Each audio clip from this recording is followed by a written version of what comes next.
गरिमा, स्वागत है आपका जमजम न्यूज में। आइए देखते हैं खबरें विस्तार। प्रसिद्ध फिल्म अभिनेता, निर्माता, निर्देशक और समाजसेवी सोनू सूद सोमवार को इंदौर एयरपोर्ट पहुंचे, जहां सेवा बाबा महाकाल के दर्शन के लिए बाय कर उज्जैन के लिए रवाना हुए।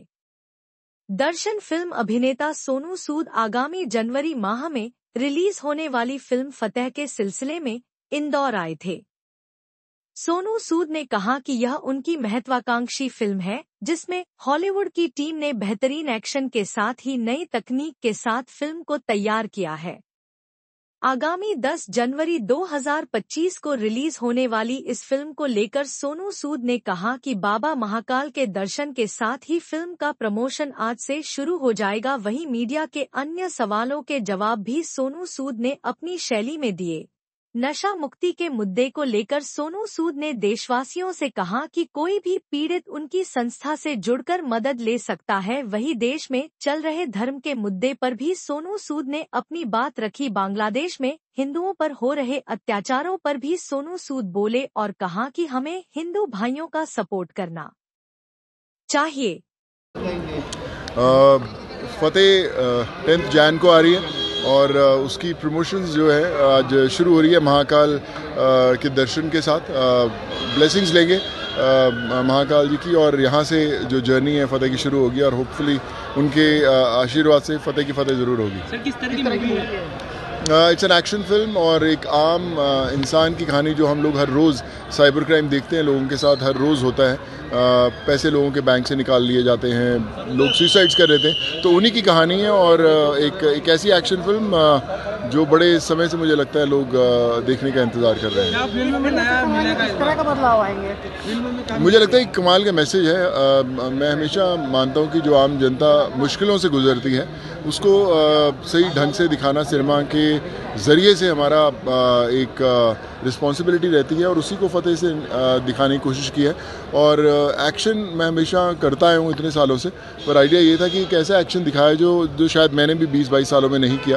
तो इसलिए सारी हॉलीवुड की टीम्स आई, सारे हॉलीवुड के कैमरामैन, टेक्नीशियंस, साउंड रिकॉर्डिस्ट, हर चीज़ वहाँ से लाके एक ऐसी एक्शन फिल्म जो मुझे लगता है कि आई होप कि लोगों ने पहले ना देखी हो। यात्रा में संन्यास लेने की घोषणा की है अपने सोशल मीडिया पोस्ट पे लिखकर कि वो अब मूवीज भी करेंगे। अभी तो वो हिट ही हुए थे। मैंने पढ़ा नहीं, मुझे इसके बारे में वो तो पता नहीं, तो मैं बोल नहीं सकता। But I think he is a great actor and he should keep on doing cinema. Sir, हम देख रहे हैं कि युवाओं में नशे की जो एक आदत हो रही है और एक्सीडेंट उसके कारण जो हो रहे हैं, आप लगातार इस पर लेकर अपनी बात रखना चाहेंगे। क्या इंदौर की जमीन से मैसेज देना? देखिए, मैं पिछले 3.5 साल से हम लोग जितने नशा पीड़ित लोग रहते हैं, परिवार रहते हैं, उनको सपोर्ट करते हैं। करीबन 750 से ज़्यादा देश भर में जो नशा मुक्त सेंटर्स हैं उसमें हम लोग सपोर्ट करते हैं लोगों को। अगर किसी भी देश में किसी को भी नशे की प्रॉब्लम है या परिवार को, तो हमारे अगर आके फाउंडेशन की साइट पे हमें कनेक्ट करता है, सो हम लोग पूरा उसका खर्चा उठाते हैं। उसे जब तक वो ठीक नहीं होता हम लोग उसे उसका पूरा टेक केयर करते हैं। सो मैं यही कहना चाहूँगा कि देश को नशा मुक्त करने के लिए सिर्फ सरकार की नहीं, हम सब की जिम्मेदारी है और हमें करना चाहिए। और आज हम इंदौर में जो देश का सबसे क्लीनेस्ट सिटी बताया जाता है, सो मुझे लगता है कि ये शहर भी बहुत कमाल का मैसेज दे सकता है कि अगर देश में कुछ अच्छा करना है, देश को साफ करना है, तो हमारे सिस्टम को भी साफ करना पड़ेगा। बालेश्वर राम ने पिछले दिनों एक सनातन एकता हिंदू यात्रा निकाली थी, उसमें कई सेलिब्रिटी भी आए थे, संजय दत्त सहित कई अलग-अलग हिंदू राष्ट्र की बात कर रहे हैं। क्या सही है, उचित है? आप किस तरह से देखते हैं? देखिए, मुझे लगता है कि मैंने वो भी देख नहीं पाया, तो मुझे पता नहीं उस पर क्या चर्चा हुई थी। बट आई थिंक हमारे देश के अंदर सारे हम अलग अलग रिलीजन्स के लोग रहते हैं, एक साथ रहते हैं, एक बहुत कमाल का परिवार है। और मैं गर्व से हमेशा कहता हूँ कि मैं हिंदू, मुझे बहुत गर्व महसूस होता है। और आज आप देखिए, इसीलिए अगर महाकाल के दर्शन करने भी मैं अपना पहला जो स्टेप ले रहा हूँ फतेह का, वो महाकाल जी के आशीर्वाद से ही ले रहा हूँ। और होप कि हमें गाइड करते रहें, हमारे सब हिंदू भाइयों को गाइड करते रहें और हमेशा ब्लेसिंग बना के रखें। बांग्लादेश में जिस तरह से